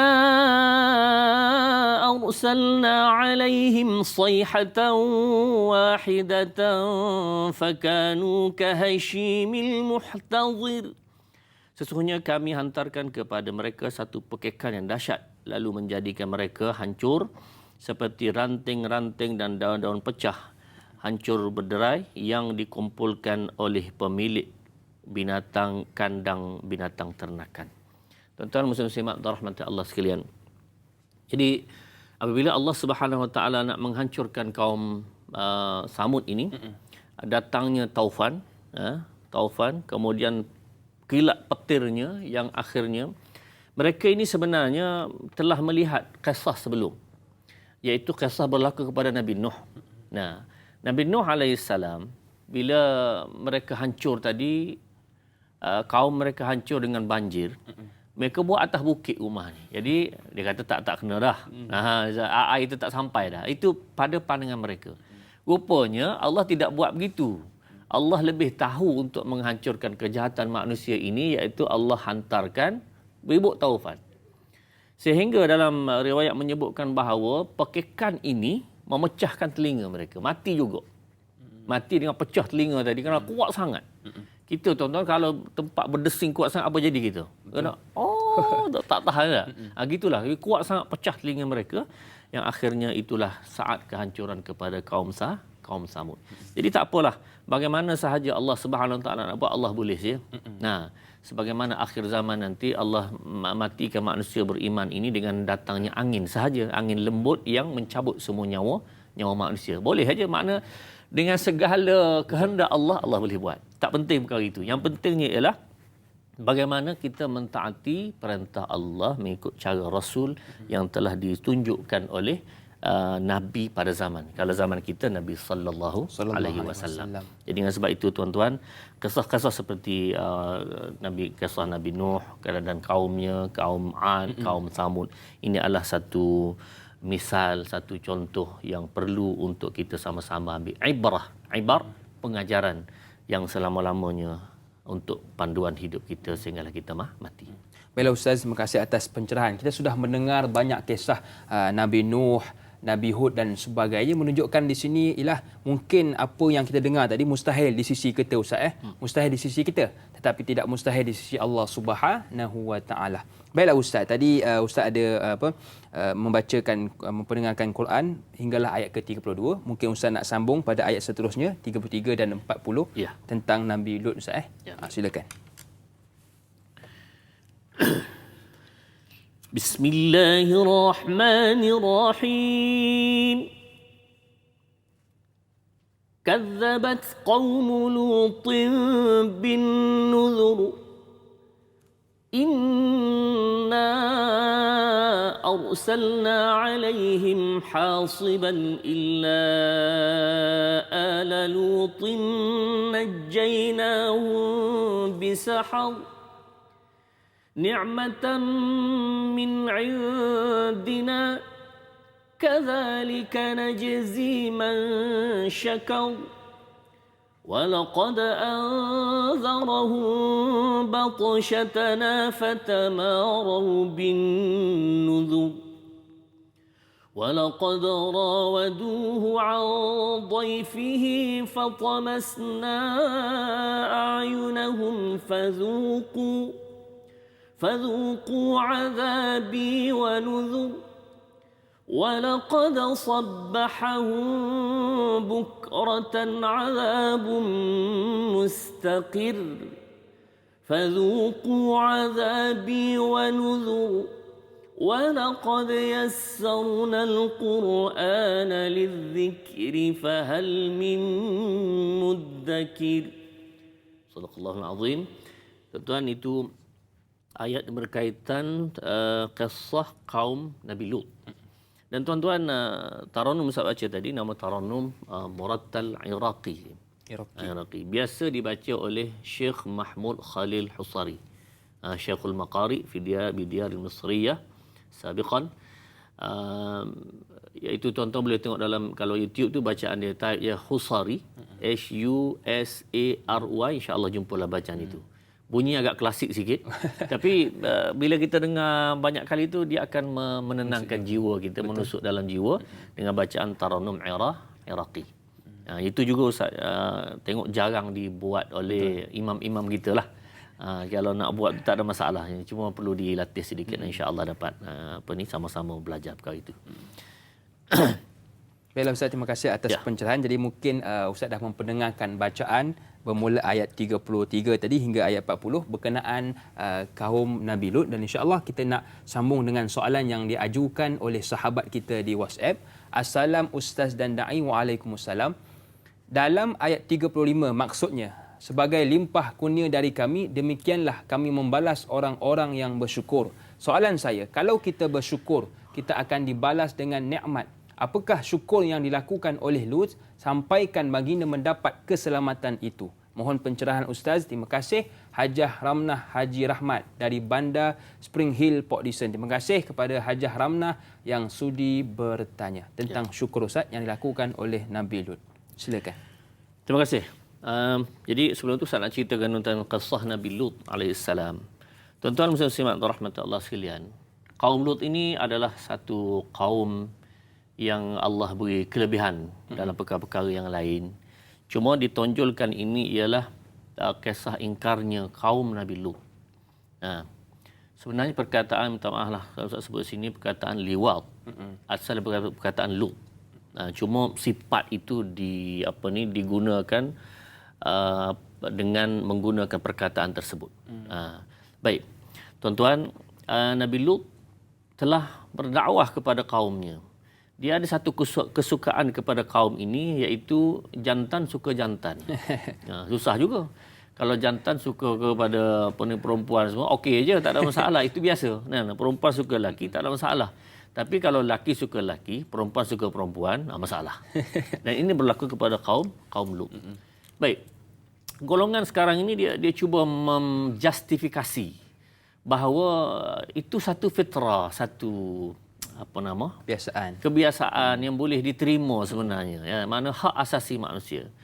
Tuan-tuan, cuba cari bukti sejarah manusia, sejarah agama apa pun yang membenarkan ataupun yang mengiktiraf lelaki dengan lelaki boleh hidup berkahwin, perempuan dengan perempuan. Cuba tunjukkan. Dalam Quran sangat jelas bahawa tidak boleh. Sebab itu bukan fitrah manusia. Kalau yang kata fitrah itu, dia kena buktikan perkara tersebut. Kalau dia suka, bukan nama fitrah, itu dia suka. Dan sekalipun benda itu salah. Jadi tuan-tuan, kalau tengok binatang, lembu, kambing, tak mungkin mereka akan suka sama jantan. Kambing, tuan-tuan pergi tengok, Ustaz pernah pelihara kambing. Dia akan hidu-hidu, kalau jantan dia tak pergi, tuan-tuan. Kambing pun tahu. Ya, kambing pun tahu. Jadi maknanya tak mungkin. Jadi dengan sebab itu, fitrah manusia Allah jadikan bersifat berlawanan, iaitu lelaki dengan perempuan, perempuan dengan lelaki. Kalau lelaki dengan lelaki, saya apa nak buat, memang gitu dah, saya jak lahir lagi. Baik tuan-tuan, kalau begitu, kita katakan ini sebagai penyakit. Kalau penyakit, apa dia kena buat? Kalau sakit kepala, kena makan apa? Ubatnya apa? Panadol contoh. Maka ubat. Sama lah juga kalau yang begini, dia kena jumpalah pakarnya, psikiatris ke apa nama, yang boleh berubatnya. Sakit ni apa sebenarnya masalah ini? Tapi kalau tidak berikhtiar usaha begitu, maknanya awak sakit tapi awak biarkan sahaja. Betul. Sehinggalah duk ikut. Dan tambah sakit lagi, dia pakai lelaki tadi pakai baju perempuan. Allah. Tambah lagi penyakit tadi dengan suka bergaul dengan puak-puak perempuan. Ini menambah penyakit lah. Yang perempuan pula tambah pergi bergaul dengan lelaki pula, potong rambut gaya apa lelaki. Jadi ini semua adalah tuan-tuan yang menentang fitrah. Bukan sahaja Islam, bahkan semua agama. Betul. Kalau betul lah ada yang mengiktiraf demikian tuan-tuan, nescaya umat di atas muka dunia tidak akan ramai. Betul. Sekarang 7 bilion lebih ni tak akan ramai. Kenapa? Laki-laki tak akan beranak kot. Mana mahunya. Jadi dengan sebab itu maksudnya secara hakikatnya kita boleh terima semua agama, semua peradaban manusia mengiktiraf lelaki sama dengan lelaki. Jadi bagaimana kisahnya tuan-tuan? Nampaknya Ustaz kena serah dulu Betul, kepada Ustaz. Hakim. Terima kasih Ustaz atas pencerahan. Antara tujuan perkahwinan ialah untuk memperkembangkan zuriat. Jadi bagaimana untuk kita kembangkan kalau laki dengan laki? Jadi banyak lagi soalan, banyak lagi perbincangan yang ingin kita bincangkan tentang surah Al-Qamar ini. Tetapi kita nak di TV3 Ustaz untuk makluman sidang penonton dan Ustaz. Tanylah Ustaz akan berhenti di sini, akan tamat di sini untuk TV3 dan teruskan menonton rancangan Tanyalah Ustaz biar tahu, jangan keliru di TV9. InsyaAllah jumpa lagi. Tanyalah Ustaz biar tahu, jangan keliru. Assalamualaikum. Wassalam.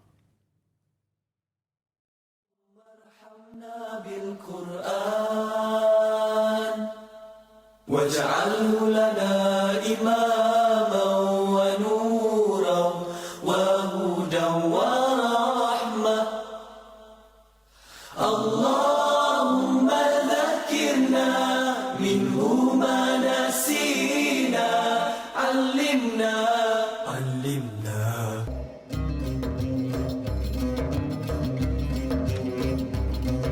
Alhamdulillah, Alhamdulillah, Alhamdulillah. Terima kasih kepada anda yang masih lagi sudi bersama dengan kami.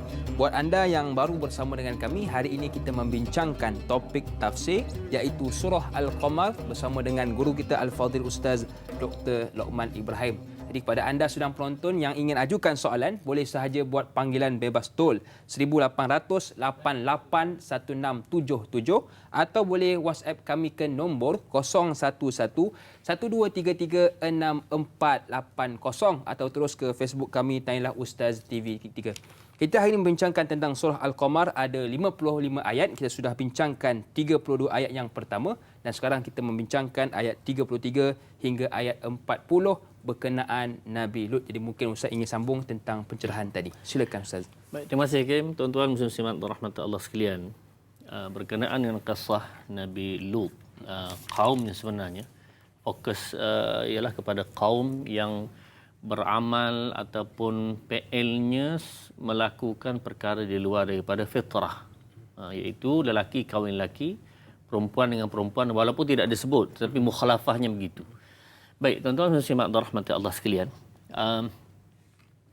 bila datangnya 3 malaikat berjumpa dengan Nabi Lut, dan bila Nabi Lut tengok datangnya malaikat ni, fatamassala laha basharan sawiya, jadi rupa bentuk 3 orang lelaki. Dia tak kenal malaikat ni. Oh, naik. Dia tengok lelaki sebab dia tahu dah kaum dia tengok lelaki comel-comel ni pula sudah. Suruh naik atas rumah dan dia diam. Baik, bila begitu keadaannya, tiba-tiba kaum tak berapa lama, kata-kata dah setengah jam ke sejam, sampai kaumnya minta 3 lelaki. Nabi Lut apa ni, macam mana dia boleh tahu orang ada kat sini sedangkan tak ada siapa beritahu? Rupanya tuan-tuan, isterinya. Isteri Nabi Lut dia keluar ke pintu belakang, beritahu, ya kaumku ada lelaki cantik. Nah, lelaki kacak lah. Lelaki kacak 3 orang atas rumah aku. Pergilah dia. Nak minta lelaki tersebut. Sebagaimana maklumlah, puak-puak ini nak melakukan satu perkara yang diharamkan oleh Allah Subhanahu Wa Taala. Bila demikian tuan-tuan, rahmat Allah sekalian, maka Nabi Lut AS telah menyebutkan kepada mereka, a'udzubillahi minasyaitanirrajim. وَلَقَدْ أَنذَرَهُمْ بَطْشَتَنَا فَتَمَارَوْا بِالنُّذُرِ وَلَقَدْ راودوه عَنْ ضَيْفِهِ فَطَمَسْنَا أَعْيُنَهُمْ فَذُوقُوا عَذَابِي وَنُذُرِ. Dan demi sesungguhnya Nabi Lut telah memberi amaran kepada mereka mengenai azab seksa. Kami dalam pada itu mereka tetap mendustakan amaran-amaran itu, dan demi sesungguhnya mereka telah memujuk Nabi Lut mengenai tetamu-tetamu itu, lalu kami hapuskan biji mata mereka serta dikatakan kepada mereka, rasakanlah azabku dan kesan amaran-amaranku. Tuan-tuan, bila mereka minta dengan Nabi Lut alaihissalam, Nabi Lut kata tak boleh, haula'i dhaifi dalam ayat lain, ini tetamu aku. Kalau kamu nak sangat, ambil anak perempuan aku, maksudnya kahwin. Nah, hunna atharu lakum. Dia lebih sesuai, lebih patut untuk kamu kahwini. Tak. Kami tak minat perempuan. Kami minat lelaki. Ini pelik tuan-tuan. Kalau jumpa perempuan, dia macam tikus tengok besi je. Kalau jumpa orang lelaki, orang naik bulu roma. Ini satu kepelikan. Allahumma na'udzubillah. Jadi bila begitu keadaannya tuan-tuan, mereka dah, kalau kamu tak benarkan juga, kami naik. Kalau kamu tak beri, kami pergi ambil. Dia serang naik atas rumah tu tuan-tuan, maka fatamasna a'yunahum, Allah Subhanahu Wa Taala telah menghapuskan mata mereka. Jadi mata mereka tu jadi buta, tapi mereka pun genyeh-genyeh mata begitu tuan-tuan, dia rasa kejap je ni. Boleh lagi dia cakap kejap je ni. Mata sekejap ni. Tuan-tuan, rupanya Allah butakan terus mata mereka. Wal'iyadzubillah. Yang sebab itu tuan-tuan, lepas daripada peristiwa itu, makalah sampailah ke muncaknya apabila Allah Subhanahu Wa Taala beritahu wa qadayna ilaihi dzalikal amra anna dabira haula'i maqtu'un musbihin. Kamu hendaklah keluar, fa asri bi ahlika bi qit'in minal lail, pada sebahagian malam nanti kamu keluarlah, bahawa malaikat-malaikat yang datang kepada kamu, bahawa dia tahu itu malaikat rupanya yang akan menghancurkan kampung tersebut. Lalu dia keluarlah, Nabi Lut keluar dengan keluarganya. Tetapi tuan-tuan, akhirnya bila mereka keluar, ada seorang tertinggal. Siapa dia? Okay? Sebenarnya kita tahu itu isteri. Iaitu illam ra'atak innahu musibuha ma asabahum, dia akan terkena seperti mana kaum kamu terkena. Jadi dalam ayat tersebut menceritakan tentang bagaimana mereka paling ke belakang. Berpaling ke belakang. Jadi ulama kata berpaling ke belakang ada dua makna. Yang pertama, paling sungguh, maknanya kepala dia paling tengok belakang sungguh. Orang tak benar dah, dia buat juga. Itu isteri. Satu. Yang kedua ialah wala yaltafit minkum ahadun, ini jangan berpaling ke belakang. Maksudnya ialah tidak ikut sekali, dia tinggal di belakang. Itu jadi dua makna. Tak apalah, kedua-dua memberi maksud bahawa isteri Nabi Lut alaihissalam ini telah meninggalkan Nabi Lut dan ikut kaum, dan akhirnya mati. Jadi tuan-tuan, yang nak diceritakan di sini, poin yang sangat penting, bahawa betul lah lagu nasyid dulu. Iman tak dapat diwarisi dari seorang ayah yang bertakwa. Betul tuan-tuan, betul. Bukan senang nak dengar Dr. Lukman bernyanyi. Ini satu Ustaz sebenarnya tak suka nak menyanyi.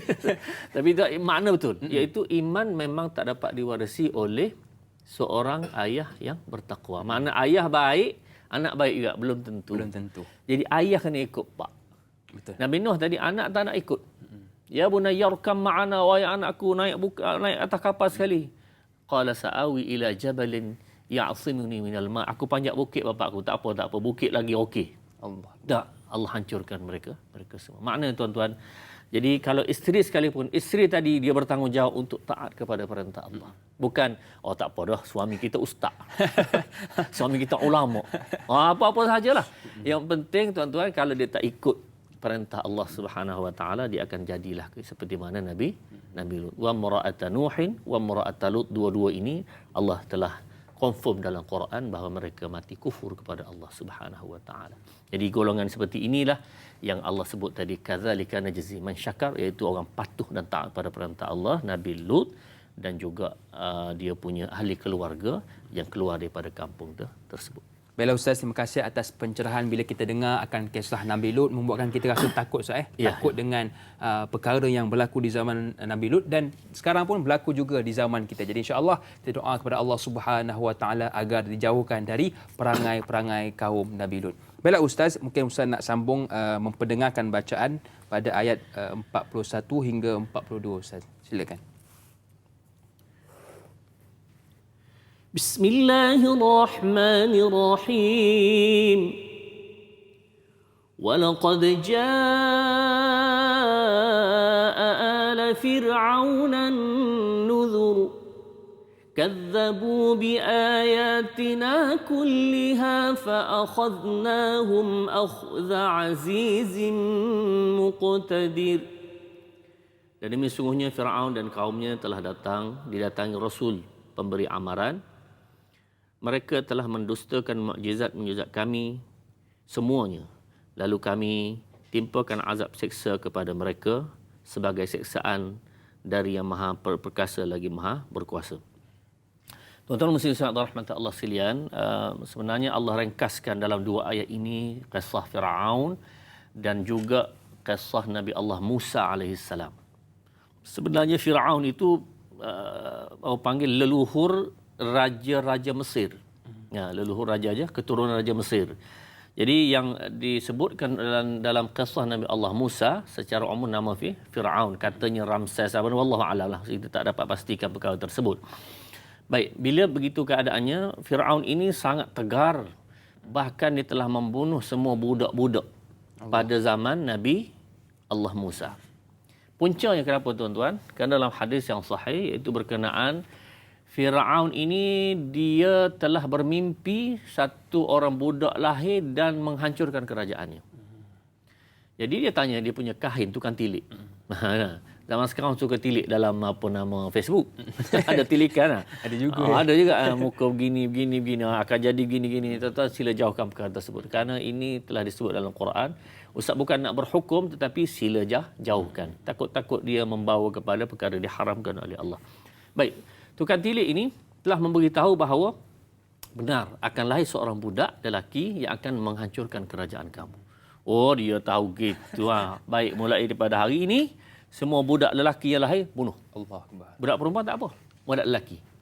Maka dibunuhlah semua sekali sehinggalah mak Nabi Allah Musa yang dalam keadaan demikian macam mana nak buat. Nah, akhirnya Allah telah ilhamkan kepada mak Nabi Musa bila lahir itu an ardi'i fa idza khifti alaihi fa alqihi fil yammi. Kalau kamu bimbang, kamu takut, kamu hanyutkan dia dalam tabut itu, dan Allah telah hanyutkan anak ini bukan lari daripada istana tapi menuju kepada istana Firaun. Ini kuasa Allah. Sepatutnya kita kata logik akal buat lari sana dululah. Dia besar-besar datang balik. Ada. Dibesarkan dalam istana Firaun.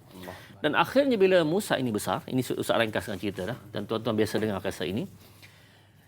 Musa telah tunjukkan beberapa mukjizat. Yang tadi kisah awal mukjizat Nabi sallallahu alaihi wasallam. Sekarang Nabi Allah Musa. Mukjizatnya ialah dia letak tangan di bawah ketiak dia ni kan, keluar cahaya. Bayda, cahaya yang terang benderang. Kemudian tongkatnya, yang jadi ular. Kemudian tangkap pula khudha wala takhaf sanu'iduha sirata al-ula. Jadi ular, tangkap ular tu jadi tongkat. Kemudian bila sampai depan laut, yang mana Firaun kejar Nabi Allah Musa dengan tentera dia kejar ni, Bani Israel terkepung laut kat depan, kat belakang pula Firaun dan tenteranya. Nak buat macam mana? Inna la mudrakun, mereka kata Nabi Musa, ya Allah, habislah Musa, habislah mereka dah dapat kita mudrakun. Qala inna ma'iya rabbi sayahdin, kata Nabi Allah Musa, sesungguhnya bersama aku ada Allah. Tuan-tuan, ayat ini sangat cantik. InsyaAllah sampai ke tempat kita akan bincang lebih lanjut, iaitu Nabi Musa kata bersama aku ada Allah. Tetapi Nabi Muhammad kata dalam kisah hijrah itu, dalam bukit itu, bukit Sur itu, apa Rasulullah kata? Innallaha ma'ana, ketika Nabi bersama Abu Bakar radhiyallahu anhu. So Allah bersama kami. Situasi hampir sama. Dua-dua nak kena bunuh ni. Tetapi inna ma'iya rabbi. Bersama aku ada Allah, tapi innallaha ma'ana. Allah bersama kami. Kenapa ini guna kami, kan ini guna aku. Ya, situasi hampir sama. Tak apalah, kita jawab kemudian. Betul Ustaz, menarik tu bila Ustaz persoalkan tentang dua isu itu. InsyaAllah untuk kita tahu tentang dua persoalan tadi, teruskan menonton tayangan Ustaz kerana kita nak berehat seketika. Kembali selepas ini tayanganlah Ustaz, biar tahu jangan keliru.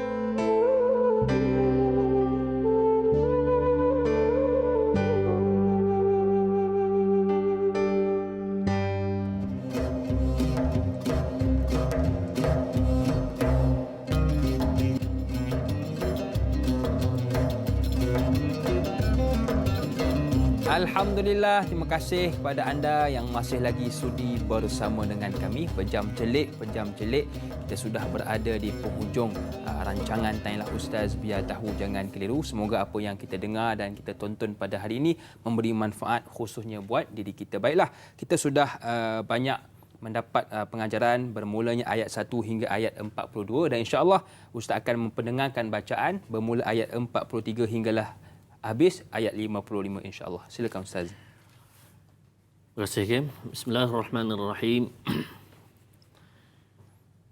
أكفاركم خير من أولئكم أم لكم براءة في الزبر أم يقولون نحن جميع منتصر سيهزم الجمع ويولون الدبر بل الساعة موعدهم والساعة أدهى وأمر إن المجرمين في ضلال وسعر يوم يسحبون في النار على وجوههم ذوقوا مس سقر إنا كل شيء خلقناه بقدر وما أمرنا إلا واحدة كلمح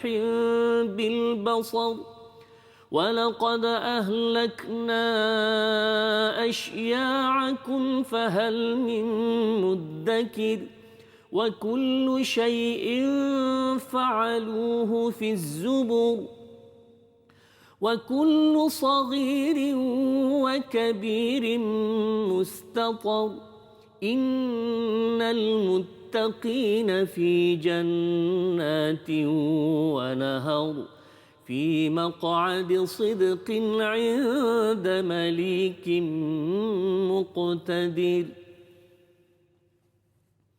Sadaqallahul Azim. Baiklah Ustaz, terima kasih atas bacaan yang sudah diperdengarkan tadi bermula ayat 43 hinggalah ayat 55. InsyaAllah Ustaz, mungkin Ustaz ada sedikit syarahan tentang ayat ini bermula ayat 43 hingga 45 yang boleh kita kaitkan Ustaz dengan soalan yang diajukan di Facebook, iaitu ayat 43. Soalan yang ditanyakan oleh Mas Ripah Nur. Assalamualaikum Ustaz, da'i dan semua kru yang bertugas. Waalaikumsalam. Apakah yang Allah maksudkan pada ayat yang ke-43? Apakah maksud pertanyaan Allah kepada kaum musyrikin? Adakah orang-orang kafir kamu lebih baik dari mereka, iaitu umat-umat yang derhaka itu? Adakah umat-umat Islam yang derhaka itu maksudnya orang-orang yang munafik? Hati mereka tidak benar-benar mentauhidkan Allah Subhanahu Wa Taala. Mohon pencerahan Ustaz. Terima kasih. Terima kasih juga kepada Mas Ripah Nur yang sudi bertanya. Silakan Ustaz. Baik, terima kasih kepada Mas Ripah Nur, soalan yang baik ya.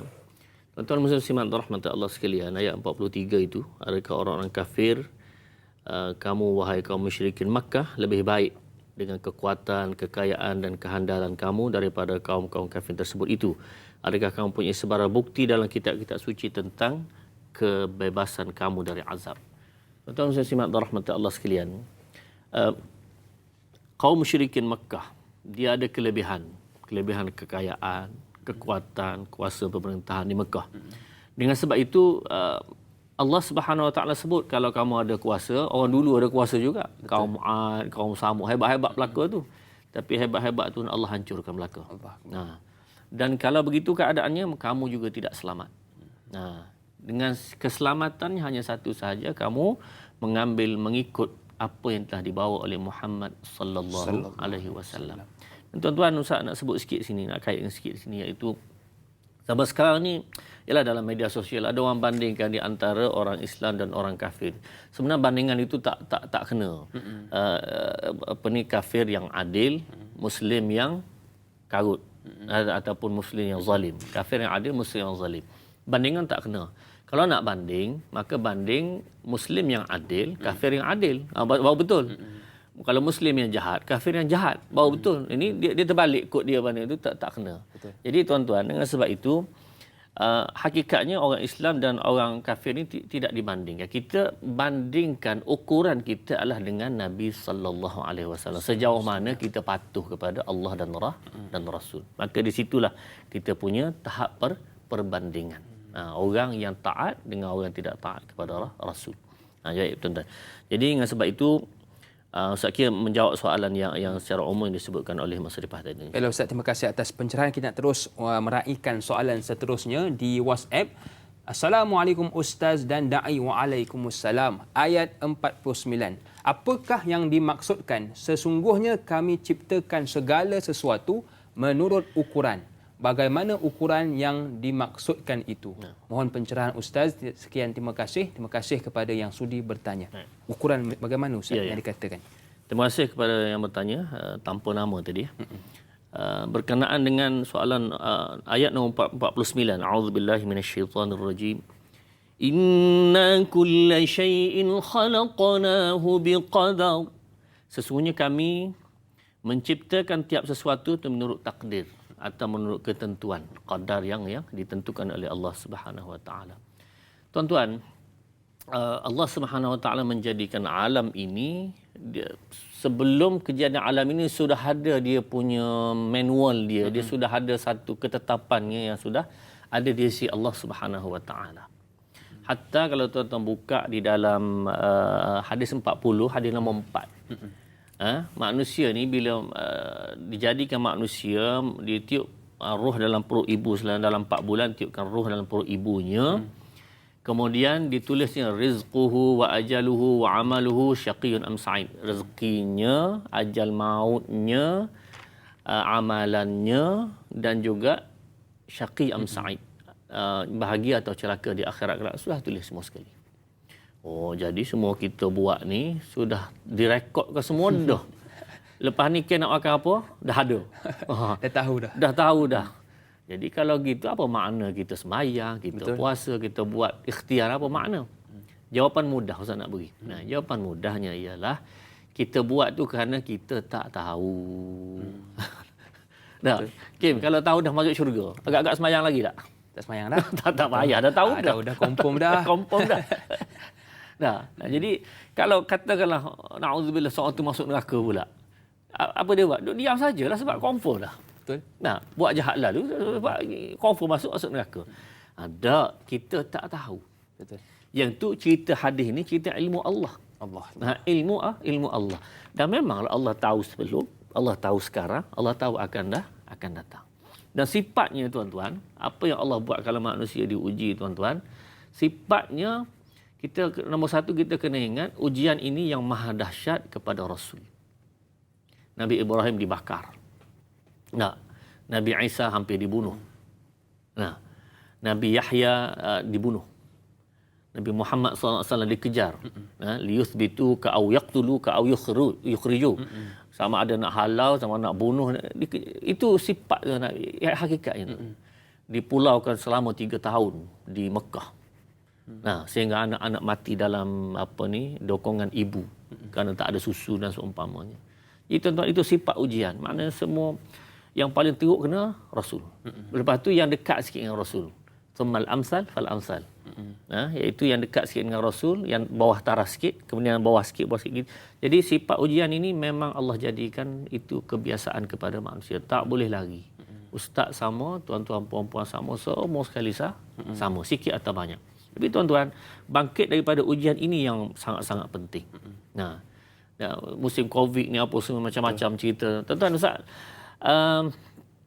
tuan-tuan cari nama ini, Ustaz sangat-sangat tertarik dengan beliau, billionaire paling muda di dunia ini, umurnya 26 tahun. Hakim umur berapa sekarang? Saya 25. Lagi muda. Sepatutnya billionaire dah. Betul. Paling muda, Ritesh. Tuan-tuan cari nama Ritesh boleh ini. Google, boleh Google. Dia asalnya seorang sangat miskin. 18 tahun dia sangat miskin. Duit 50 sen pun tak ada, dia kata. Tapi akhirnya tuan-tuan dia bermula. Cuba tengok cerita ni. Sangat-sangat beri inspirasi. 26 tahun. Dia bukan bapa dia kaya, tak ada. Dia bukan generasi keluarga kaya, tak ada. Tetapi dia bermula daripada sini. Yang akhirnya sekarang tuan-tuan, dia adalah mendapat jolokan billionaire termuda. Dia ada senarai hotel seluruh dunia, 500 cawangan hotel sekarang. Berapa tahun dia buat? Lebih kurang 4 tahun. Macam mana budak ni buat kerja? 4 tahun ke kerja ni boleh jadi bilion Hui, daripada zero. Kalau bapak dia dah kaya, cerita lain lah. Ya, ini betul. kita cerita orang yang zero, yang tak ada apa-apa. Jadi maksudnya tuan-tuan, kita buat kerja ikhtiar ini berdasarkan kehendak Allah Subhanahu Wa Taala. Kerana kita tak tahu apa keputusan yang Allah nak buat. Jadi ikhtiar, usaha. Rezeki kena cari. Walaupun dah ditentu, tapi ikhtiar kena cari. Yang dengan cari inilah akhirnya Allah Subhanahu Wa Taala akan buka dengan cara yang sebaik-baik untuk kita. Baiklah Ustaz, terima kasih atas pencerahan. Sebenarnya banyak lagi yang ingin kita bincangkan bersama dengan Ustaz, tapi lah masa sudah mencemburui kita. Jadi insya-Allah mungkin Ustaz ada sedikit doa sebagai penutup program kita pagi ini bagi memberkati majlis kita pagi ini. Silakan Ustaz. A'udzubillahi minasyaitonirrajim. Bismillahirrahmanirrahim. Alhamdulillahi rabbil alamin. والصلاة والسلام على أشرف الأنبياء والمرسلين وعلى آله وصحبه أجمعين. اللهم ارحمنا بالقرآن واجعله لنا إماما ونورا وهدى ورحمة. اللهم ذكرنا منه ما نسينا وعلمنا منه ما جهلنا وارزقنا تلاوته آناء الليل وأطراف النهار واجعله لنا حجة يا رب العالمين. Ya Allah, rahmatikanlah kami dengan Al-Quran, ya Allah. Pandukanlah kami dengan Al-Quran, ya Allah. Amin. Tolongkanlah kami dengan Al-Quran, ya Allah. Jadikanlah kami seorang mengikut panduan Al-Quran siang dan malam, ya Allah. Ya Allah, rezekikanlah kami dengan bukaan rezeki yang seluas-luasnya, ya Allah. Kalau di kalangan kami diuji, maka berilah kami kekuatan untuk sabar dan kekuatan untuk bertindak selepas ujian itu, ya Allah. Semoga-moga hidup kami dipandu Al-Quran di atas muka dunia dan mati kami bersama Al-Quran, dan dalam kubur kami dapat cahaya daripada Al-Quran, di pada mahsyar dapat syafaat daripada Al-Quran dan mendapat masuk syurga. Amin ya rabbal alamin. Rabbana atina fid dunya hasanah وفي الآخرة حسنة وقنا عذاب النار وصلى الله على سيدنا محمد وعلى آله وصحبه وسلم والحمد لله رب العالمين. Amin, amin, amin. Ya Rabbal Alamin. Terima kasih kepada guru kita yang sudi berkongsi ilmu dengan kita pada pagi ini. Jangan lupa untuk tonton Tanya Ustaz pada esok hari bersama dengan moderator kita, Da'i Azrin, dan juga panelnya Prof. Madya Dr. Muhammad Iza Arif dengan topik Doa Ibu Bapa Mustajab, bermula 6.30 pagi hinggalah 8.30. Jadi insya-Allah, akhir kata, ini kisah bukan igawan untuk pedoman sepanjang zaman. Para anbiya menjadi teladan, sesungguhnya akhirat satu kebenaran. Saya Da'i Hakim, senyum nampak gigi, ada rezeki, jumpa lagi. Assalamualaikum warahmatullahi wabarakatuh.